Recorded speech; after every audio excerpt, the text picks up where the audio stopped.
everybody. It's Tim with the Attitude for Gratitude podcast. Every Friday night down here at Will Work for Recovery, 4026 Washington Avenue North. Tonight we've got a show with some returning guests. It's the Just Hope organization that's coming on. They've been on a couple times now. And last time we were cut a little short right when some of the inner workings of Just Hope were about to share their stories. So tonight what we're going to have is a couple of their, I like to say the good evening, everybody. It's Tim with the Attitude for Gratitude podcast that you're about to hear very shortly in about 2 or 3 minutes when I'm done with this promo. I'm down here at Will Work for Recovery, and this is the Attitude for Gratitude podcast. We're down at 4026 Washington Avenue North. We've got something going on here every day of the week. 7 p.m. is an evening meeting and 6:30 a.m. is a morning meeting. We have got ping pong tables and foosball tables. We got a full-size gym back here. We got little breakout rooms and prayer rooms plus the big center. If you've never been down here, like just based on what you see behind me, how it's super busy and like tons of stuff and what have you, that's kind of how the big meeting room is. Monday, Wednesdays, and Fridays are bigger. It's kind of a higher populated meeting. Tuesday nights is a well-briding meeting. It's an indigenous peoples based meetings. And then Thursday is more of a spiritual meeting. And we're always adding more meetings. And if you've got some ideas for meetings or something you'd like to start up here at Will Work for Recovery, talk to myself or Paul or Carolyn or anyone who's of service up here. We've always got things going on. We've got events coming up. Just come on down and check us out or get involved, be part of. You're about to hear this podcast, Attitude for Gratitude, with some guests on the show. They share about their experience, strengths, and hopes. And it is an interactive show. So throughout the show, if there's something that you want me to elaborate on or you want to ask the guest something, put it right in the comment section. You're probably listening to this on Facebook Live or TikTok, which will be on a different platform or a different avenue, or YouTube. But feel free to comment or ask questions. My number will be going across the bottom of the screen, and you can reach out to me directly throughout the show, and I'll get to your questions. Other than that, again, like we talk about recovery. That's what we do down here.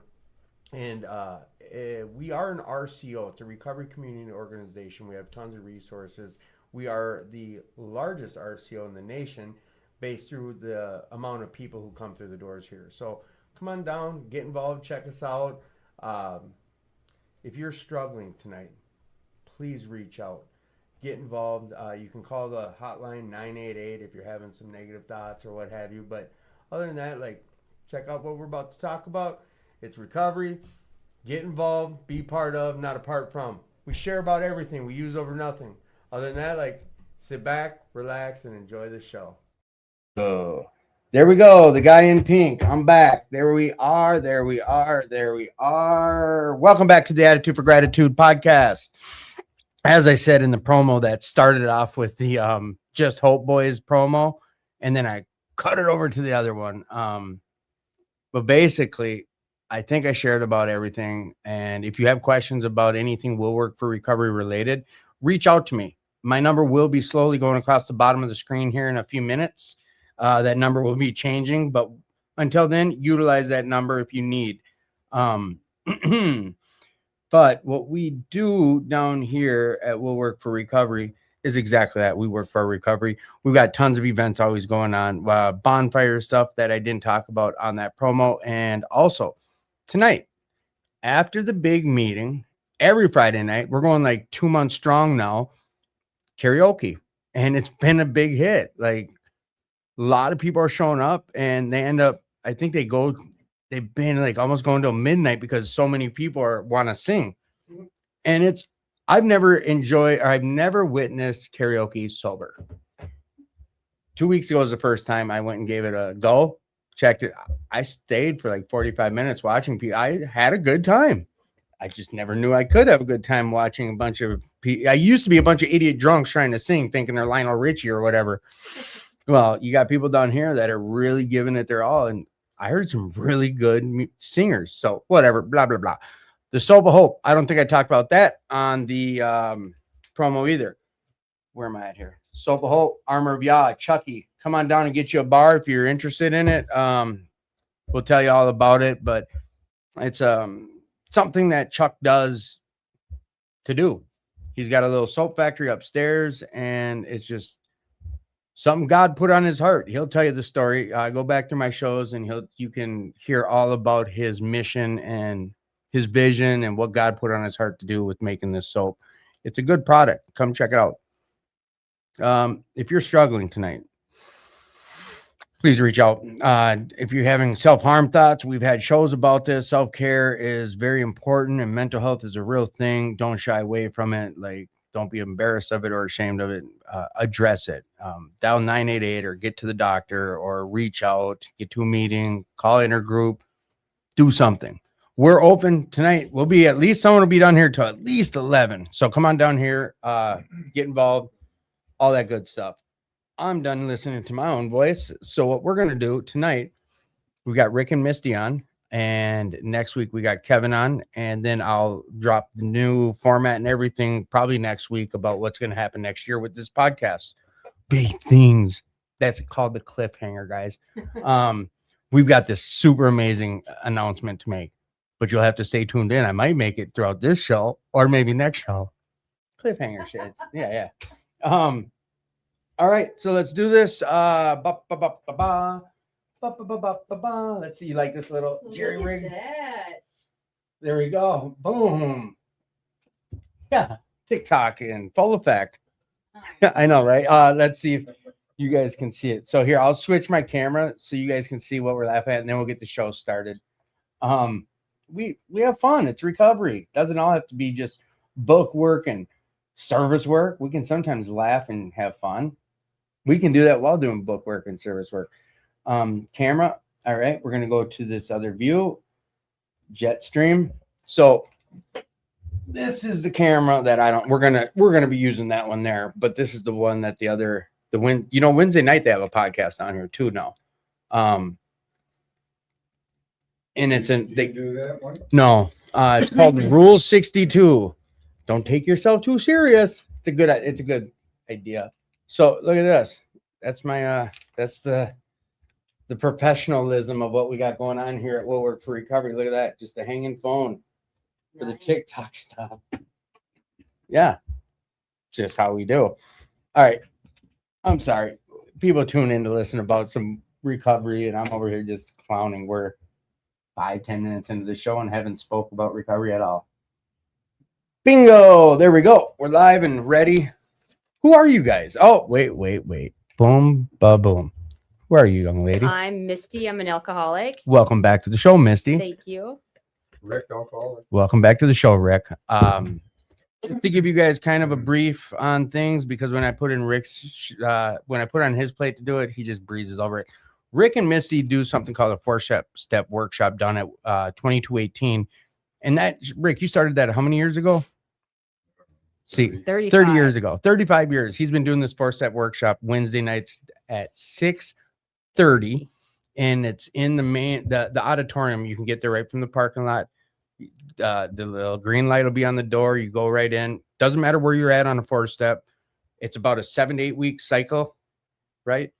Mm-hmm. Yeah. So like Rick's of service, Misty's of service. They're really involved, and yeah, Rick's been a reoccurring guest on this show for 2-3 years now. So we just kind of go through the steps and we keep it in order, usually to the month, but we fell off there because I crapped the bed on a few months. So I think tonight we're at step 8. So take it away, boys and girls. Say what I mean, and also about that 4-step workshop. Is there anything you want to add or anything you want to talk about or advertise? I never give you guys this chance. Starting over, but not during the holidays here. We're not going to be on the 24th. The next 2 Wednesdays the you're next off. 2 Wednesdays. Okay. So you're reconvening on January 7th, I think. Yeah, I think it's January 7th.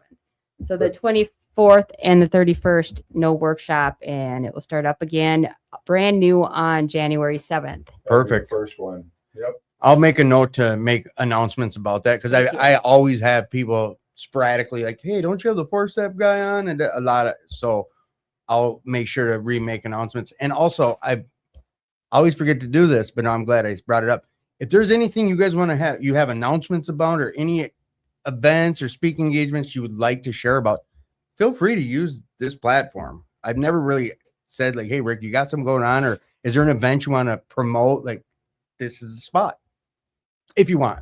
Yeah. If you think about it, whatever, don't hesitate to utilize this. This is what we just share about all recovery shit. So yeah. Perfect. All right. I don't know. Thank Let's you. make this I thing. generally don't promote. I know you don't. I wanted to hear Rick's story pretty bad, and whatever. Haven't you? So I did hear. I think it wasn't whatever. One night I walk into SNL, and I had Rick on the show. The night before I had Rick on the show, I walk in, and Rick's main speaker. And I think I even busted your balls after. I'm like, dude, why won't you say something on the podcast? Well, why would I? Uh-huh. That was his response. Yeah. I was like, I don't know. The reason why is I know, and I know your ego usually won't let you probably say this, but I've watched it happen. When you share, it does reach people. You know, guys come up. It happened in here. A guy, after, whether he kept following through with you, but hey, what you said really meant something to me. So I feel it is somewhat important to share, like, hey, I'm going to be speaking, sharing my story or whatever. That's just the way I see it. Not saying that's what you need to do. I don't play God nowadays. So I tell you my reason for thinking people should share about when if you're asked to share your story, there's a reason, and to share your experience, strength, and hope. Proof in the program, it works. Mm-hmm. Someone else might be like, oh shit, I was a militant atheist. Shit, I know you see things differently than me. But if it works, it works. So yeah, Rick shared his story at SNL, and I didn't know, but fortunately I showed up and I got to hear it. I don't know where I was going with that. Step 8. Okay. Sorry. We're going to read a little bit on the out of the big book first. Got it. You got a big book? Here you go. I have a small big book. Oh, I need. Oh, I I got one was right gonna here. say otherwise I got one there. What's this? The study guide one? Yeah. Blank page on the, yeah. What page you want to go on? 76. All right. We don't promote or advertise one fellowship or the other, but he's talking about a book called it's Alcoholics Anonymous, and it's on page what that you're reading out of? 76. 76. What do you want? What's that? Do you want? Right in the middle of the page where it says now Now- we need more action. Now we need more action, without which we find that faith without works is dead. Let's look at steps 8 and 9. There's We- a problem right there. Right there, I had a problem because as soon as I read that, the first time I lumped them together. I thought there's no need for an 8 step. Oh, 7 and 8 you lumped together? No, 8 and 9. He says, let's look at steps 8 and 9. And right there, I thought 8 doesn't have any relevance at all. They just wanted to make 9. So it was like a filler step. I did. That's what I thought. And I really felt that way, that 8 just was worthless. You know? Do you recall when it was that changed for you though? Yeah, I'll tell you about it. All right. It was painful. We have a list of all persons we have harmed and to whom we are willing to make amends. We made it when we took inventory. We made it when we took inventory. So in the inventory process, in the 4th step, we're writing the first part of the 4th step is we're going to look at resentments. So now they're saying we made a list of all persons we had harmed and to whom we were willing to make amends to. We made it when we took inventory. Well, when I took inventory and I wrote down all the people I was angry at and what they had done to me, I thought, that doesn't even make any sense until I did the inventory. But you see, otherwise you're going to try and make amends to people that you think have harmed you. Right. It's like, I'll forgive that guy for being such a jerk. But you Wait. can't forgive the truth. Which is you have to forgive your illusions of what you thought were true that wasn't. Now, that doesn't make any sense until you write an inventory. But that's literally what I saw. The very people that I was resentful at were the very people that I owed amends to. Mhm. That didn't even make any sense when I first read it. But when I did the inventory, then it made some sense. Kind of full circle on that. So, I mean, it isn't just resentments we're looking at. We're looking at our fears, and we're looking at, which is a separate inventory, and we're looking at our conduct in relationships that were sexual. But primarily, we made it when we took inventory. We subjected ourselves to a drastic self-appraisal. Now we can go out to our fellows and repair the damage done in the past. We attempt to sweep away the debris which has accumulated out of our effort to live on self-will, run riot, the show. Live on self-will and run the show ourselves. If we haven't the will to do this, we ask until it comes.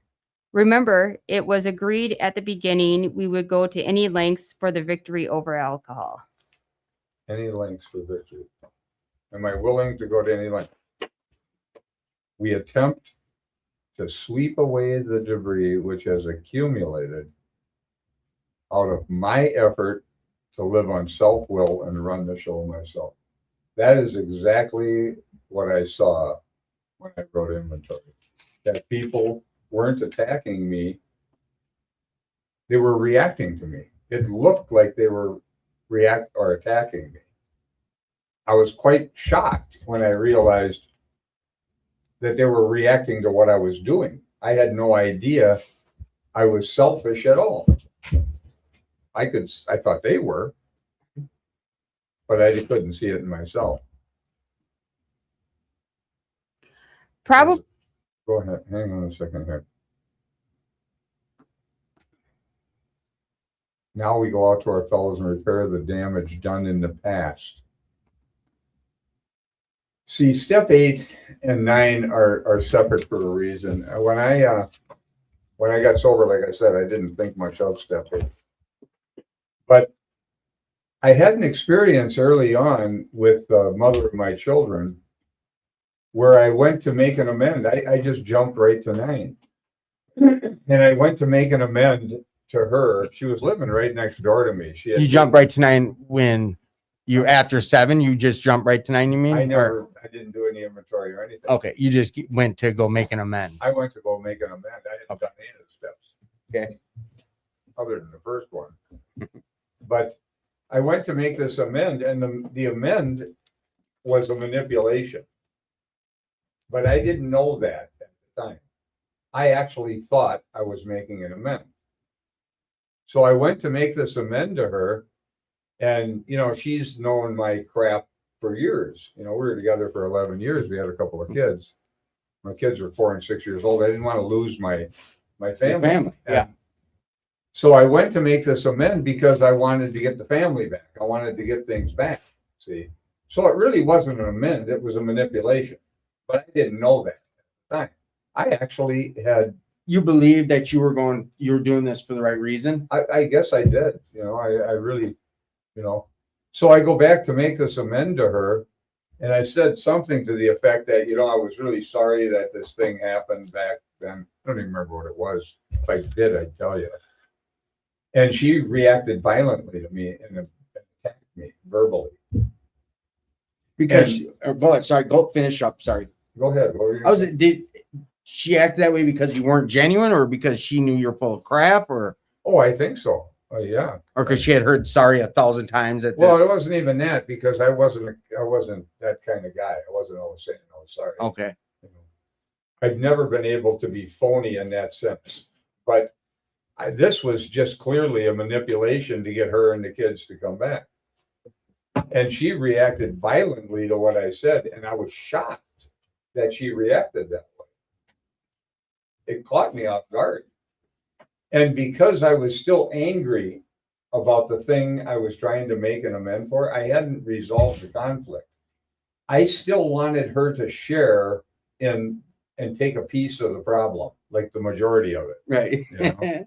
But I did. I wanted her to, share in the guilt of what happened. And because I was still angry, I didn't have control of myself. And when she reacted that way, I said something like, well, if you hadn't have did what you did back then, I wouldn't have done what I did. And then when I got done, I had two things to make Right. amends for. I had the original problem and now this new one. New one. See, I hadn't looked at step 8. If I'd have looked at step 8, I would have looked at whether or not I was willing to make that amend. But I wasn't. I was just trying to do a manipulation to get her to come back. So at this point, you hadn't been through the steps. No, Okay. no, not at all. Because I guess I've had people share their story, and I say it this way, and it's not right, but you hear about how people talk about, yeah, I got in recovery, and I went and started making all these amends. Right. Right. I think I don't want good intentions pave the way to hell, and that's why I asked you before you started going on with it was, I guess looking back on it at the time, I'm sure you felt or were in a different place on your thought of doing it, but looking back at it now, your motives were all wrong. Well, it was not sincere. Okay. There was no sincerity in it. And I hadn't taken responsibility for what had gone on in the situation I was trying to make an amend for. So she reacted. Right. And this used to happen with us. Right. This used to happen with us constantly. We were always reacting to each other. And that was a painful experience. Now that's not the only thing, in that relationship with her. And this happens a lot because guys want to get their families back. Right. Nobody comes into AA too soon. Okay. You always wait until it's so bad that you can't possibly fix any of it, which is exactly what I had done. Looking at myself, yeah, that's what it was. Yeah. And it was such a mess that I didn't want to lose my kids. I wanted to get the kids back, but I should have thought of some of that before you did what it was before I did all the things I did. Yeah. We were together for 11 years, And I remember when I wrote an inventory, when I wrote the 4-step out, I realized one day it just dawned on me, I wouldn't have spent probably a month with her if she was doing to me what I did to her for 11 years. Oh. And that was one of the things that became so clear to me in all this, was that I'd have left her. I mean, it's not something I'm proud of. It's just a fact. I would not have put up. Not that I was aggressive or mean or anything like that. I wasn't around. I just wasn't around. Yeah, you've shared about that. Yeah. So, there's a story you share about that. I think it was some holiday or Christmas or family joining, but her family had came over and you just got done busting your ass working for multiple days up on speed or whatever. And I think you were sleeping in the bedroom and the people were putting their coats or something. Well, what it was a birthday party for the kids, and her family and everybody was there. And I'd been out on this speed run because I was trying to keep everything in the air, all the balls in the air. I was losing my house and I was losing my business and everything. I had to move the business. And in your mind, you're out here busting your hump for the family. Yeah. And then I'd go home and I'd sleep for 2-3 days. And I couldn't show up for the birthday parties and things. I just wasn't capable. And I'm just absolutely devastated from the crystal, from the mess. Right. Yeah. And it's a long time ago. It's not the crystal people are doing today. It's a different animal. But I'd get bedridden. I mean, for 2-3 days, I'd sleep. Out of commission. And I was sleeping in the bed, and they were bringing their coats and throwing it on the bed, and I was in the bed. You think that might have been a little embarrassing to her? Here's her family. Here's the dad of kids. Right. And I'm just a mess. I'm just a disaster. So, I mean, these were things that caused a lot of problems between her and I. And I didn't really care, to be honest with you. I didn't consider her at all. I didn't think about what I was doing. I was in addiction, active addiction. Right. And all you're trying to do is feed the monkey and bail out the mess from the last situation. And you keep making more messes. They call it robbing Peter to pay Paul. Yeah. And I could never get caught up. So that's the kind of thing. See, and I hadn't looked at the steps at all. Right. So all I was doing was trying, and a lot of people do this when they're new. They want to make things better. Yeah. And understandably, because you've made it so bad. But, there were a number of things that happened with her. I mean, I just, I couldn't control myself around her. You mean in the way of like wanting to get at Verbal yeah. stuff, trying to solve problems. And it every time I tried to solve a problem with her, it got worse. It didn't get better. Caused a new one. Oh yeah. And the inherent in my solution would be 3-4 more problems. And I mean, that's just the way it was. So we were constantly in battle with each other, trying to get the other one to understand. Right. Oh my God. That actually is what got me into Al-Anon. It really was. What got me into Al-Anon was trying to get her to understand a conversation we were having. And she couldn't understand. She couldn't hear me. And when you can't hear, when you think somebody doesn't hear you, you turn the volume up because clearly they just can't. Yeah. There's something wrong with them. And I was standing in a room talking to her, and I was in that mode. And she's just getting worse the more I try and explain things. And finally, I heard something in my mind say, well, because somebody said this in a meeting or something, if you can't get some muscle control in your mouth, get some in your feet and get out of the room. So I'd turn and I'd get a few steps out, and then I'd turn around and I'd go back in and do it some more. And I get back in, I'm trying to make her understand something, and she can't. So then the frustration level is tremendous. So I turn around, I get about 10, 15 steps out, and then I go back in. I did that 3 times. I'll never forget the 3rd time when I got out of the room, and I thought to myself, I'm going to make her understand me. Boy, oh boy. That's And I turned around and I went back in there. I gave it everything I had, and she's just wilting in front of me. And I left there. I was out of total frustration. And I went to an AA meeting at 6 o'clock, and then I went to an Al-Anon meeting at 8. And I've been in that Al-Anon meeting ever since. And that, I guess, without us getting into some depth with Al-Anon, that helped you with Al-Anon and helped you. What did it help you to do? Well, I'll tell you what it did was, as I was going to AA meetings every night of the week. I was going, and I'd been doing this I was 3 months sober when that experience happened with her, when I went to my first Al-Anon meeting. And I'd been going for maybe a month or something like that. Now I'm going to AA meetings every night, but I missed my Al-Anon meeting on Sunday. It's a Sunday night meeting. And I got to Wednesday of the next week, and I found myself acting stupid again with her, trying to make her understand, trying to control something. And I thought to myself, my God, it was the wrong medicine. I'm going to AA every night of the week, 1 Al-Anon meeting a week. I missed it once, and I was into the stupid stuff again. That's a test. Yeah. I mean, and it was clearly I was getting something from Al-Anon that I wasn't getting from AA. There was no question about it, So I was sitting in the meeting that next Sunday. I'm showing off your dog. Check this out. You're gonna cry your eyes out. So yeah, no, Al-Anon. I was sitting in the meeting, and I was talking in the group, and there's a gal named Judy in the meeting in my small group. And I told the story about how I hated the way I had acted and how I had shown up in that situation.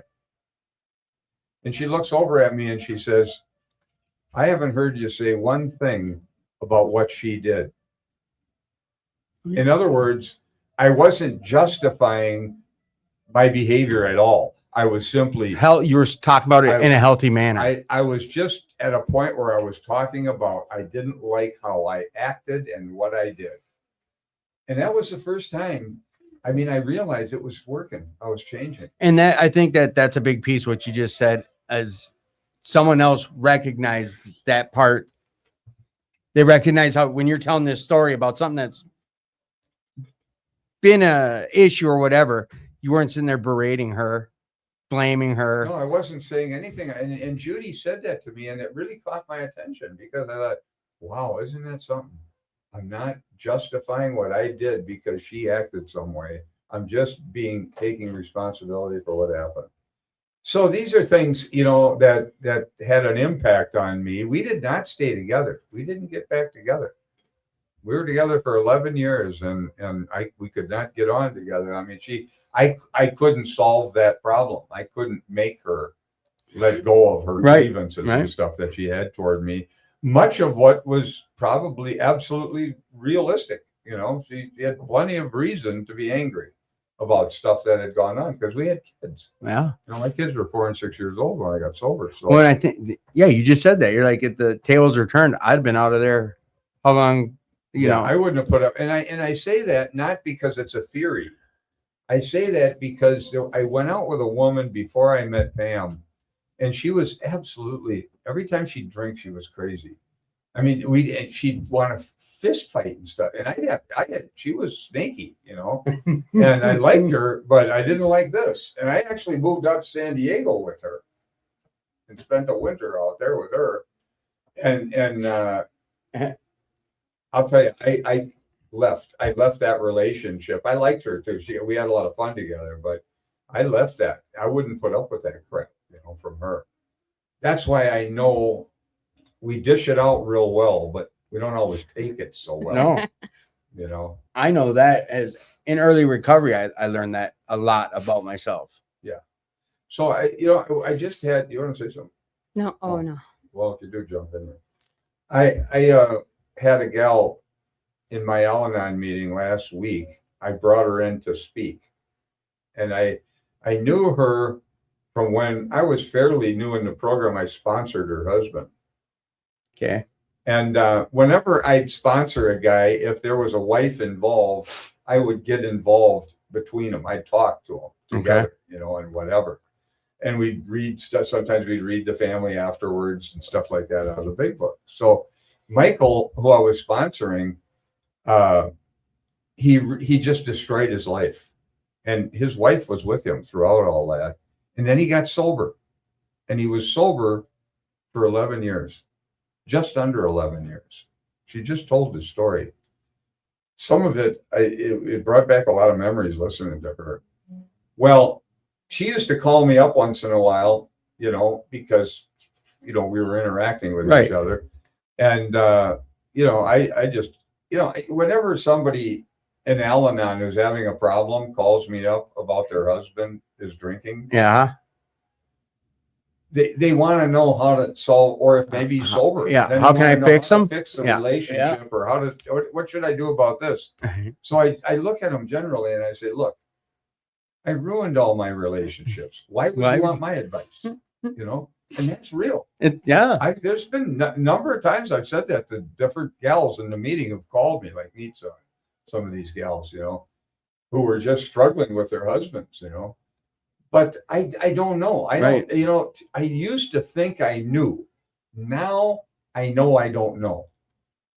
And I thought at one time I'm getting dumber as I'm going along, but it's not what it is. That. I'm literally becoming more honest. I used to think I knew, which was dishonest. And now I know I don't know. It's purely an honesty issue. Yeah. Is what it is. Honest with yourself. So she's talking about Michael and she's telling this story. And then he was sober for just under 11 years, active in AA. He was a big shot, so-called. There are no big shots. No, in AA. sure. But he was starting to think he was really something. And he was going to he was part of the district. Okay. He was going to stand to be delegate to New York for the southern area of Minnesota. And he started building grievances against people in the service structure. And next thing you know, he's drinking. Oh. And he drank for like 10 months. And he ruined and lost everything that he had built during that 11 years. It was just a shit show. And I watched this happen to his wife. I saw this all come down, it was just devastating. So I'm walking with him after he got out of detox. We're down at Alderhorn that was having a heart thing, and he was shaking. He was in withdrawals. I mean, Yeah. he was in trouble. And we were talking, and we're walking along, and he starts talking to me about how she's mistreating him because, you know, of what happened, you know. And she probably was. I'm not disputing that. But he's pissed off at her because she should know better. She's been in Al-Anon, he says to me. She's been in Al-Anon for, I don't know, 15 years or whatever the hell it was at that time. Jesus Well, came down. Jesus just. He didn't rise. But anyway, yeah, he didn't rise. He just came back. He just came back. Yeah. So he's pissed at her because of the way she's treating him. And I looked at him and I says, you know, Michael, how would you like it if she did to you what you just did to her? And you just lost all the money again, lost the house, lost everything. How would you like that? Yeah. Somebody does that to you. This is the second go around with it, you know? Was he receptive to? Did I he don't hear know. it? You, But I also said to him, he says, well, she's been in Al-Anon for a while. I said, look, she's been a human being for 35 years. Give her a break, for God's sakes, man. This stuff's at an emotional level. It's not intellectual. People are acting out of their emotions, and the power's in the emotions. And that's why you can't control yourself sometimes. So, I mean, I've had a lot of experiences in Al-Anon. In fact, I'll give you another example of the 8th step, because it says, made a list of all persons we had harmed and became willing to make amends to them all. Mm-hmm. Now here I'm thinking it's like a filler step, so it's not necessary, and I'm getting beat up because of this idea. And so I'm in an Al-Anon meeting, same Al-Anon meeting, and a gal comes in and she says, and I happen to be in her small groups. We break up into small groups, but I happen to be in her small groups the next couple of weeks. And the first week she comes in, she's freaked out because one of her family members needed a kidney transplant. It was like a second cousin or something. And she's freaked out. She doesn't want to give up a part of her body for, you know, I mean, this is you have somebody do that and see how you react. So anyway, she's in major conflict. She's talking in the small group about it, you know, that this has happened. And, you know, we're not giving advice or anything. So she goes off the next week and comes back to the meeting on the next Sunday. And she says, I made a decision. I'm going to go in and see if I match for The kidney. So she made a decision to do it. Okay. If she matched. Next week goes around. I'm in the small group with her again. She says, in the small group, she says, I didn't match. Was the love in whether or not she gave the kidney, or was it in the decision to do it? I'd say the decision. So when she came to the decision to do that, isn't that what the 8th step is? Made a list of all persons we had harmed and became willing. Okay, she became willing to do it. But the love was not in whether or not she matched. The love was in the decision. So really, the big change happens in step 8, if it didn't happen in step 4.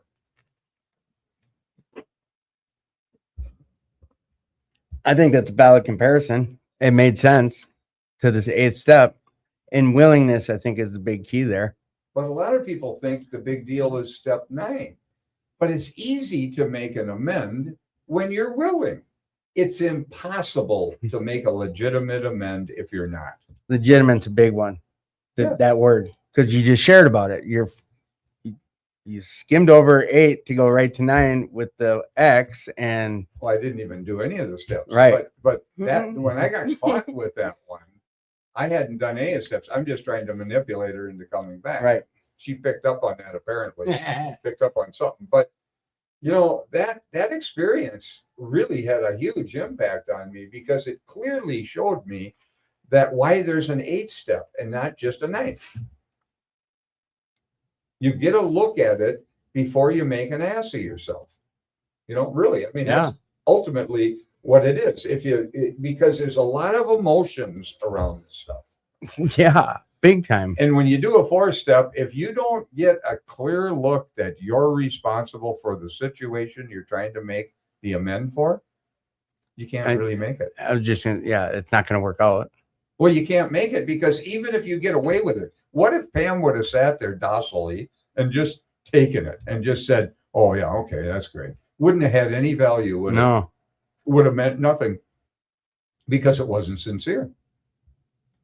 But this is so important to understand because I had no problem making amends once I became willing. So how do you do that? You write inventory. How about you? Do you have anything you want to anything with your ex or any of that? Where you became willing or how you did? I actually did the steps quickly right away, and because I thought I only needed to do them once and I could be done with them and go on to drink in about 6 months after. You graduate and figure that out. And so I was doing, like, I was apologizing a lot through the time I was using, and then when I got sober, thinking that would just put a Band-Aid on it, and that's my amend. And after That's I did, what most people do. Yeah. I did, and it's like the reaction I got from my ex-husband when I would do that. He was just like what you said with Pam. It just, oh, okay, yeah. You know, I'm not talking about people in the program either. I'm saying when I say most people do that, I think in society, that's the way that was me. Goes, it goes by the way of. I apologized without knowing exactly what I was apologizing for, and it wasn't sincere. And after I did the inventory was when I realized everything changed. And I asked him to go out for dinner, and him and I had a conversation, and it was so it was so real and sincere. It just felt like there was nothing between us. And after that moment, our whole relationship changed. And it was because of me and how I showed up. He didn't change. Right. Yeah. And the whole time I was fighting with him through our marriage, and even when we were divorced, for him to change, for him to change, for him to change. And then when I changed, he changed. And that was shocking to me. I mean, what a testament to these words they talk about in literature. That right there. Like I'm trying to change all of that. That sounds familiar. I'm trying to change all of this when what needs to be changed is me. But you see, you can't have an outer change in your circumstances until you have a corresponding inner change. It's impossible. It's like you're drinking and you're driving, and you keep getting in trouble. You end up with a drunk driving ticket. Okay, and you try and control it. Well, I just won't drive, or I'll move closer to the bar, or what. Yeah, and they talk about that in literature too. I used to have a phrase I used to say that if I had to live over again, I'd live over a bar. Things like that, real clever. Clever guy. But I didn't want to change. So you get your driver's license back, but you keep drinking and you keep driving, and you're going to get another DWI. It'll continue to happen until you have an internal change. You can't change your outer circumstances and have it lasting, or a real change, without a corresponding interchange first. I want to say, like, I believe the majority of people who are in our seats would understand exactly what you said, because looking at self, that's what had to happen and what did. But I can't say that it was a while into recovery before that occurred for me. No, I'll give you something that a guy said to me one time. And he was a counselor at the treatment center where I went through treatment. He was my counselor. In fact, he was going to that Al-Anon meeting, and I followed him there because I liked him. Right. Yeah. So I thought, I knew somebody there. I'll go where Dave was. And one day, years later, he doesn't go to the meeting anymore. He's been gone for a while, but him and I went to that meeting together for years. And one day he looks at me, we're talking after, and he says, for some reason, he just said this. He said, guilt without change is a cop-out. Now, I thought, as soon as he said that, I went, whoa, Yeah. guilt without change is a cop-out. What does that mean? Well, I'll just be guilty. He didn't explain this, by the way. He just said that in kind of nonchalantly in the conversation, you know, and that was the end of it. But I thought about it because it really hit me hard. It rang my bell. Guilt without change is a cop-out. I'll just be guilty. That's my and penance. You see, guilt Yep. looks for punishment. Okay, don't you want people punished when they're guilty? Yep. Yeah. Okay. So that's generally the way the human is. Yeah. So I'll just be guilty, but I'm not going to change. I'll keep doing stuff that causes pain to my mind, and I'll just be guilty, but I am not going to change. He says that's a cop-out. Yeah. No, I thought about that, and I went back to Dave, and I said, now this is probably 5 years later, maybe longer. And I thought about that over the years, you know, and it impacted me. And I said, Dave, do you remember when you said, and I said, when No. you said guilt without change is a cop-out? And he looked at me and he says, what are you talking about? Mhm. He didn't even know he said it. That was not of him. That came through him just generally in a conversation. I don't remember what we were talking about, but I got to tell you, that's a profound statement. If you think about it, if you give that a little gas. Yeah, that's what I was right after you said it. I get close my eyes. I'm repeating it and playing that through, and it's But It's I'll like just I'm- be guilty. yeah, See, yeah. That's my penance. I'll be guilty. There's my I'll penance. hurt myself Yep. with the guilt to dissuage my pain, my hate for myself. Yep. But I will not change. I'll just keep doing it. No, we're all good. I'm guilty. I punish myself. We're good. Yeah. Interesting line. So, you know, this thing was, you know, we'll get into step 9 when we get to the Yep. thing. In the new year. Yeah. Yeah. But, you know, these are things that, you know, I've looked at, you know, in the 12 and 12, it might take me a minute here. I want to look at something. Yeah, we won't get to Oh, I step should've 9 brought till mine, next yeah. year. Next I year. like saying that. Not till next year. We won't I even should be have able to brought do my it. 12 and 12 in because I got it marked where I wanted to talk. But Bill was talking about some things in step 8. He says,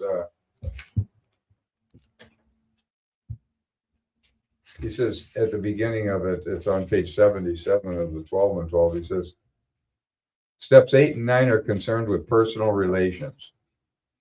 First, we take a look backward and try to discover where we have been at fault. That's what you do when you write a 4-step. Okay. Next, we make a vigorous attempt to repair the damage we have done. Okay. And third, having thus cleaned away the debris of the past, we consider how, with our newfound knowledge of ourselves, we may develop the best possible relations with every human being we know. This is a very large order. Good. Mhm. You know. But he kind of goes into this. I don't want to read all this. He about halfway through that next paragraph, he says, to a degree, we have already done this when taking moral inventory. But now the time has come when we ought to redouble our efforts to see how many people we have hurt and in what ways. Now, I want to say something because I think this is important. A lot of people want to feel, oh, I'm responsible. I'm the worst person in the world. I hurt everybody I ever had a relationship with. This is nonsense. It really is nonsense. And the reason I say that, I'll give you a prime example. A guy I was sponsoring got to the inventory. We're looking at the conduct inventory around relationships that were sexual. And he really thought that he had hurt this gal. She was just damaged when he left her. She was destroyed because he left the relationship. Now, this is a guy, he's a good-looking guy. Worked in the trades. He'd go out to the restaurants. He's sober now, but he used to go out to the restaurants when he was drinking, and he'd get the girls' numbers, and he was good at this. He was a good-looking guy. Yeah. He had money. You know, he just was able to play this. So he really thought, because he was capable in this way, that he was God's gift to the girls. Yeah. You know? I mean, he did. He was like that. So now he's sober, and he's lonely.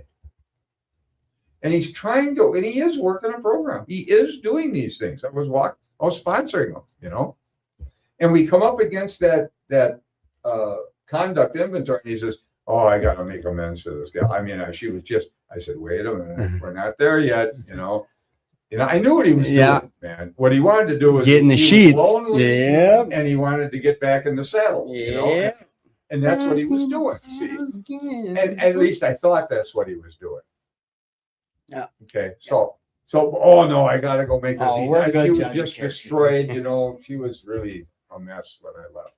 Yeah. It caused a lot of problems. I got to go fix this. So he's going to go fix it, see? But I knew that wasn't what he was doing. So I said, okay, you got to do what you got to do. I'm not going to interfere in this. So he goes to make this amend to this gal. Hooks up, gets her number or something, made an appointment to talk to her, or however it was going to happen. And he goes to talk to her about this, and she doesn't remember who he is. Hang on. Did I give a song? Oh, wow. Oh, wait, there we go.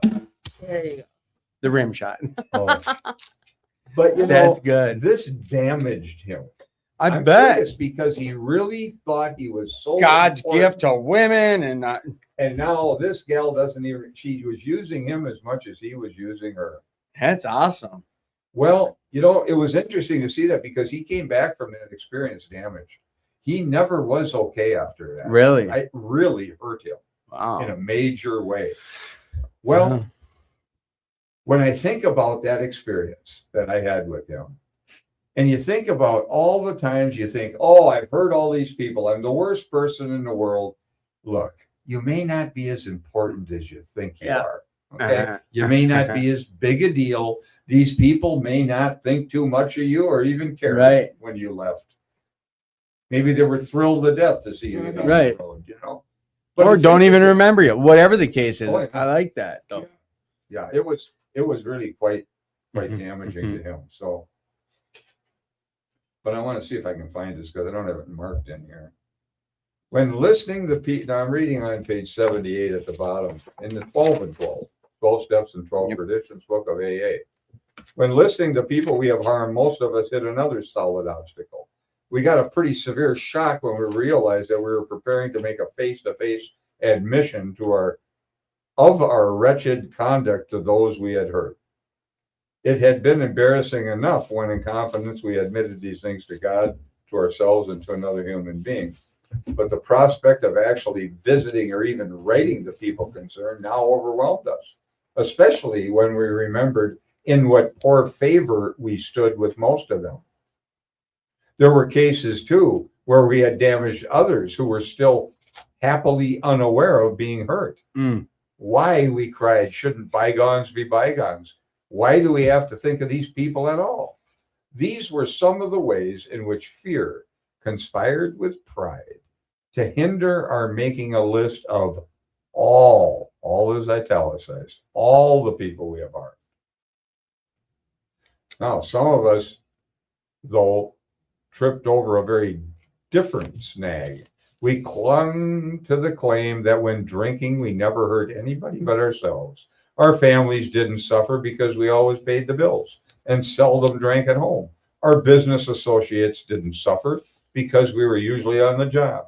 Our reputations hadn't suffered because we were certain few knew of our drinking. Those who did would sometimes assure us that after all, a lively bender was only a good man's fault. What real harm, therefore, had we done? No more surely than we could easily mend with a few casual apologies. This attitude, of course, is the end result of purposeful forgetting. It is an attitude which can only be changed by a deep and honest search of our motives and actions. Though in some cases we cannot make restitution at all, and in some cases action ought to be deferred, we should nevertheless make an accurate and really exhaustive survey of our past life as it has affected other people. Yeah, so in some cases action ought to be deferred. Why? Because maybe it's too fresh. Mhm. Maybe it's too emotional. Maybe you got to set it aside a little bit for the other person's sake, Yeah, it says up there where they're happy. there were cases too where we had damaged others who are still happily unaware. Right. You know? I don't want to clean up my mess is what it really amounts to. Yeah. In many instances, we shall find that though the harm done others has not been great, the emotional harm we have done ourselves has. Very deep, sometimes quite forgotten, damaging emotional conflicts persist below the level of consciousness. At the time of these occurrences, when they may actually have given our emotions violent twists, which have since discolored our personalities and altered our lives for the worse. Oh boy. Is that what's happened to us? Yeah. There's something else I just want. He talks about some of the we might, down at the bottom of that page, I don't want to read all this. We might ask ourselves what we mean when we say that we have harmed other people. What kinds of harm do people do to one another anyway? To define the word harm in a practical way, we might call it the result of instincts in collision, which cause physical, mental, emotional, or spiritual damage to people. Instincts in collision, like the instincts to have a family, and things that are instinctual. If our tempers are consistently bad, we arouse anger in others. Ooh. I like that. If we lie or cheat, we deprive others not only of their worldly goods, but of their emotional security and peace of mind. Oh. We really issue them an invitation to become contemptuous and vengeful. If our sex conduct is selfish, we may excite jealousy, misery, and a strong desire to retaliate in kind. Such gross misbehavior is not by any means a full catalog of the harms we do. Let us think of some of the subtler ones, which can sometimes be quite as damaging. Suppose that in our family lives we happen to be miserly, irresponsible, callous, or cold. Suppose that we are irritable, critical, impatient, and humorless. Suppose we lavish attention upon one member of the family and neglect the others. What happens when we try to dominate the whole family, either by a rule of iron or by a constant outpouring of minute directions for just how their lives should be lived from hour to hour? Whoa, I mean, can you get a feel for these? What happens when we wallow in depression, self-pity oozing from every pore, and inflict that upon those about us? Such a roster of harms done others, the kind that make daily living with us as practicing alcoholics difficult and often unbearable, could be extended almost indefinitely. When we take such personality traits as these into shop, office, and society of our fellows, they can do damage almost as extensive as that we have caused at home. Boy, isn't that something, That's a strong paragraph there. You start looking, I'm just going to read this to the end because it's not that, it's just 2 more paragraphs. Having carefully surveyed this whole area of human relations and having decided exactly what personality traits in us injured and disturbed others, we can now commence to ransack memory for the people to whom we have given offense. To put a finger on the nearby and most deeply damaged ones shouldn't be hard to do. Then, as year by year we walk back through our lives as far as memory will reach, we shall be bound to construct a long list of people who have to some extent or other been affected. We should, of course, ponder and weigh each instance carefully. We shall want to hold ourselves to the course of admitting the things we have done. Meanwhile, here's the big one, meanwhile, forgiving the wrongs done us, real or fancy.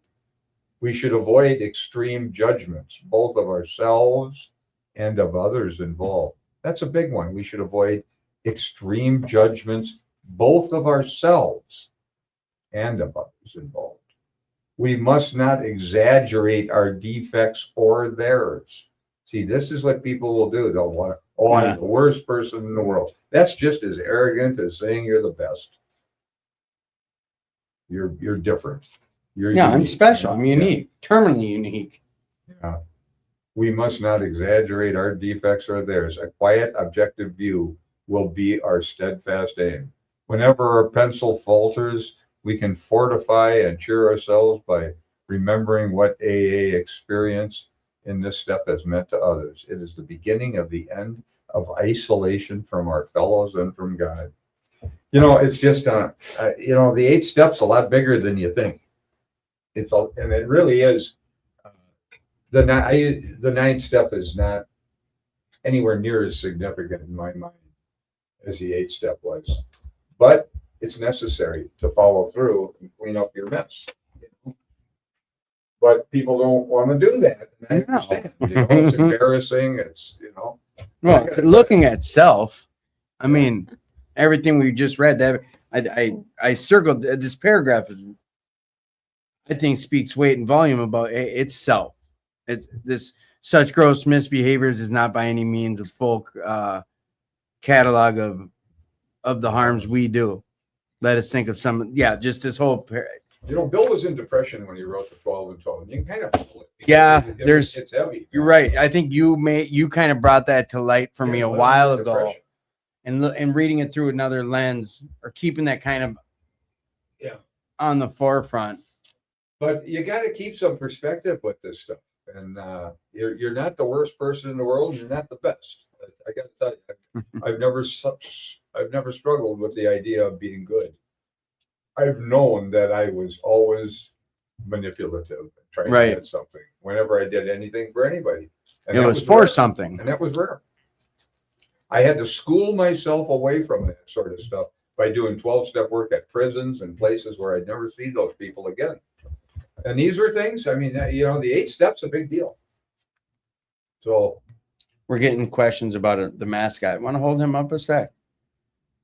Let's introduce our new member, Oliver, to the show. That's Ollie. Ollie. Sober for 11 weeks. 11 weeks. He's getting his 1-year chip next month. He's already on the mic, as you can hear. He is 11 weeks old, and that is their new little baby child. Look at that little guy. So all you who didn't make it down here to see Ollie, 3 pounds. He's teething too. My gal Jess's dog takes potty breaks the size of little Ollie. That is wild. It's a beautiful dog. The problem with all that is that you got to feed him a lot of food to make those. Look at that. This is amazing. Look at that. Look, it knows who dad is. Oh, I gotta move that camera over. There we go. Look at that. Look at that. Gifts. That's Ollie the puppy right there. Oh, now all sorts of people want, you know, don't worry about all that 8th step talk, all this stuff about recovery. We got a dog in the picture. Yeah, right? All of a sudden we got people piping in. And so look at that. Just look at this. Came from where? Ohio or no? North Carolina. North Carolina. He had quite a drive. He drove 12 hours up here. It's 24 because they had a snowstorm. 24-hour car ride. Yep. Look at this. So now what you're doing is putting a type of dog cheese whiz in a Kong. All right. Where do you get that? Chuck and Don's? I got this at Petco? PetSmart? Yeah. I like it. Is it a cheese or a peanut butter? I think this one might be a meat one. I don't even know. Where does it say? Yeah, no. Oh, it's the puppy recipe. I'm going to be getting some for Harper for sure. I have a couple cans. Marty doesn't like it, so I'll. You're feeding it to Marty. Oh, I'm thinking of Marty the guy. I'm like, you guys. My other dog Marty doesn't like it. This is the puppy recipe. I'll definitely, because Harper eats anything. Yeah, I'll give you. I have 2 cans. My bougie poodle won't, but look at that. Look so at cute. That. Yeah. There you guys go. How much more could you want from? There we go. I'm zoomed up on the TikTok. A lot of people are.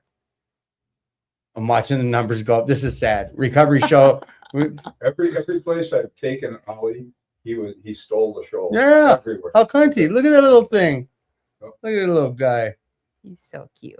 Yeah, he is. Is he sleeping good? Mm-hmm. He's got your guys' hours down now? Yeah, he actually is a good sleeper. He'll wake up once after I put him in his kennel, and then put him in bed for the rest of the night, and he'll sleep until like 7 o'clock. Really? Yeah, he's pretty good. Yeah, that's the one thing with the dog. Jess is good with the dog. When it comes to that, but the dog knows how to use me. Starts whining 2 a.m. I'm like, I get in my head, well, shit, the dog can't go pee on its own, so it's got to wait for me. I better let it out. Right. Poor dog sitting there wanting to go out. You can't even pee on your own. Yeah, look at that little tyke. Hey, if you're on Facebook watching, I got it zoomed up on TikTok right now. Way zoomed up. Sorry that the mic, I can't do nothing for you guys. The mic is where it's at. We don't change the mic. We can't move it. Were there questions? Anything? You know what? About the dog. Shit. Yeah. Besides the dog? And now more people are out. This is so sad. Tells you a lot about me and my show here. You know, one thing you might want to do, just make a list. Just make a list of all the people. You may not be willing to make the amends, but just write it on a piece of paper. At least you'll have it. So what And then about work with the ones you're willing to? your 4-step list? Where do we incorporate our 4-step list into our 8-step stuff? Well, you'll know that when you do a 4-step inventory, you'll see what you did. And you'll know who You'll you see owe the amends to. truth. Right. Well, and I think that is important, pen to paper, just for self.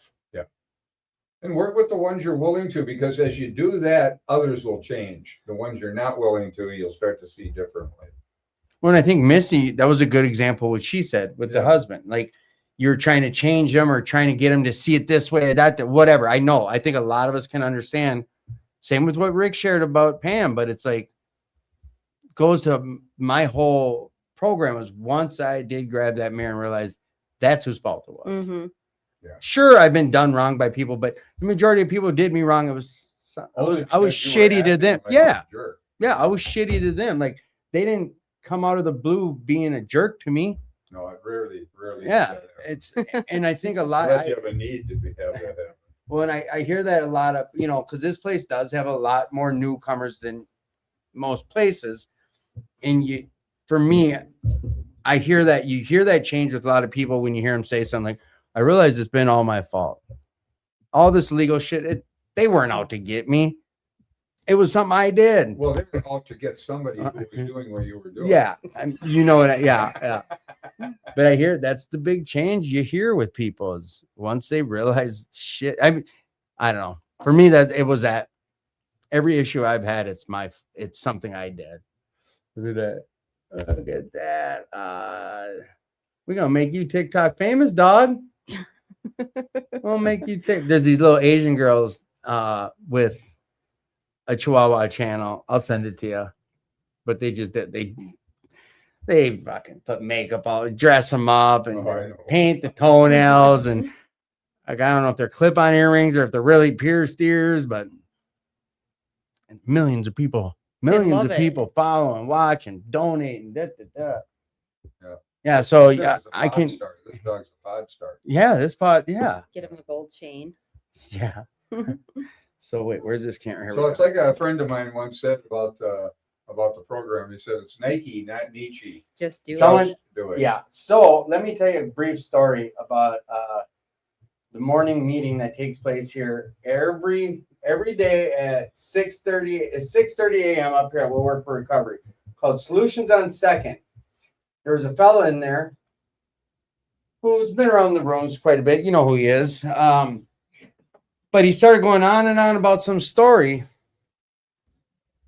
about knowing all this book knowledge, this and that.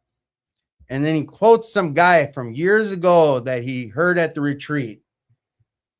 And get off your ass and just get out there and do it. It's like Nike. It's not Nietzsche. It's not about it's get out there and do it. It's Nike, not Nietzsche. Go just do it. Guy named Rick B told us about that. And bringing up something from 20 years ago. You know the guy who said that. I heard that in my first 3 months of sobriety, Really? and he died drunk. He had some great great state. Another one he used to say was, the only time you put anybody on a pedestal is to slide a longer shaft under them.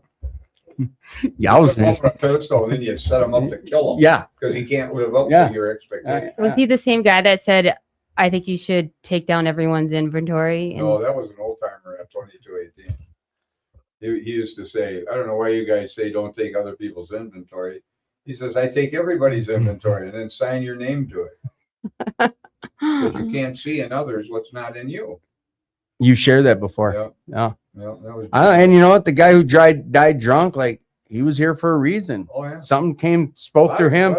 And you shared about it, and some other guy who now has been sharing it with how many. And I'm going to be honest with you, and I'm sure you explained it once or twice, but he talked about it for about 10 minutes before he's saying it's not Nietzsche, it's Nike. Before he said that, he talked about what he was, the aspect of service work, get your feet moving.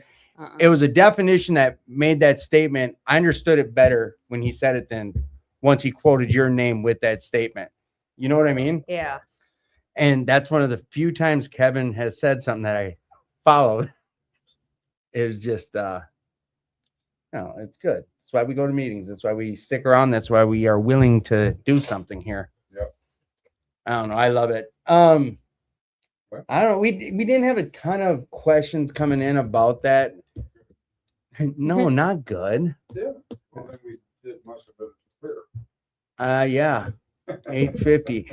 So again, for all you that are tuning in now and watching the puppy show, that is Ollie, the new member of our yes, look, he closes his eyes in it. Yes. Once a month, we'll have little Ollie in the studio, and you come on down and show him some love.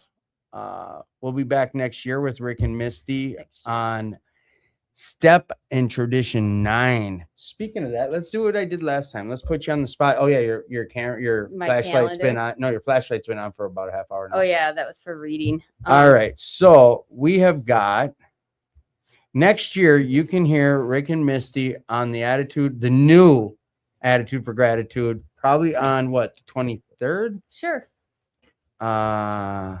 Wait, I got Larie. Is that Larry? What is that? Larie. It's a name. Lori. Was it supposed to be Lori? I have it for they're supposed to be guests on the podcast, so I don't dare double book. Oh, Want to do wait, Tara, hang on, what's this? Would you be comfortable doing the 16th or 30th? What would you prefer? What do you want? 16th or the 30th? We'll do the 30th. 30th? All right. So you guys, that gives you plenty of time to prepare Rick and Misty podcast. Boom. 9. And audience, sorry, you guys are just along for the ride of this stuff right now. But I know you like that. Anything. No, I know you More shit won't. if I do that. He's like, I won't prepare it and I won't share about it. Yeah. I'll just be there. All right. So how are things going with you, Misty? I know that you just got done. Did you get done with your class? Are you now like no, an I'm supposed instructor? to take it this weekend, the test. And I'm trying to figure out a time because I need this dog to be gone. So no, I'm in the most healthy way. You mean like babysit? And, yeah, for like an hour and a half. And Well, Rick's where's Dad got it. gonna be? he's got a busy breakfast schedule, and he's a talk tomorrow night. So it was just the weekend filled up. So I'll get it done. I only need an hour. You know, if you want to reach out to me, I know I got myself and this gal who would love to hang out with your dog for a couple hours. He'd be easy to. I was just gonna get a say babysitter. I've already got. Yeah. When does she need? I'll pay her. I'll pay her to hang out with her dog. He's a good dog. So you're gonna become a physical therapist, a yoga instructor, or No, it's for a CrossFit. CrossFit Level 1 certified. jazzercise. Yeah, basically jazzercise. I So don't then even know I if could that's still a thing. Coach classes at a certified CrossFit. Oh, nice. So it's like F45, one of them places, or No, like at any CrossFit. Like so a it's- legit CrossFit. Yeah. Oh, okay. Yeah. So I'd be certified. It's certificate only. Does he have something attached to his weenie, or is it just that big looking? He's got a big wingy. Good job, Ollie, with the big wang. Yeah. Well, I wasn't sure if they had any of the birth stuff still on him, but at 11 weeks. No, it looks big. Bigger than what it did a couple. Oh weeks my ago. gosh. Are you guys going to get him his balls nipped? Yeah, at some point. Yeah, be careful. Once that rocket starts, is it already coming out? No, not that, but he is starting to Hump already? Yes. Good I have job. this like a this Total Rick's son. sleepy doll. Yeah, right. It's Rick's kid. I have this doll he sleeps with, and he does sleep with this doll. He All likes right, it. audience. I know. I'm sorry. This isn't what we typically do here. All right. So we got them back on the show. Oh, let me turn some cameras around and we'll get wrapped up here. TikTok world, you guys are lucky. I got to zoom in on the pooch. Look at that. I don't even, you know what? I'm gonna outro with that with the poochie end. So we had Rick and Misty on. They do a 4-step workshop that will be reconvening the 3rd Wednesday of next month, or is it the 2nd? No, the it's 9th or 7th. January 7th. First Wednesday. Of that. January 7th, you guys can start fresh at 2218 on a Wednesday at 6:30. Every Wednesday at 6:30, going down to 2218 for the 4-step workshop. They print out little copies of the pages you need. It's free to attend. It's real big with sponsors and sponsees. I know multiples have showed up there to do some 4-step stuff. Plus, it's not going to hurt. Show up. Be part of, not apart from. We down here at Will Work for Recovery look like this, just like me. See that? All right.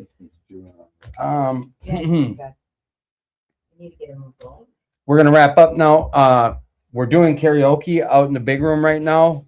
Big O's doing karaoke, and it's gonna go on for a couple more hours. Ray had the big fire going on out there. There's always stuff going on down here. We'll Work for Recovery, 4026 Washington Avenue North. Every day of the week, we've got one way, shape, or form of a meeting. Tuesdays, they do that well-variety meeting. It's a native-based indigenous person meeting. Thursday night, they have a more faith-based type meeting.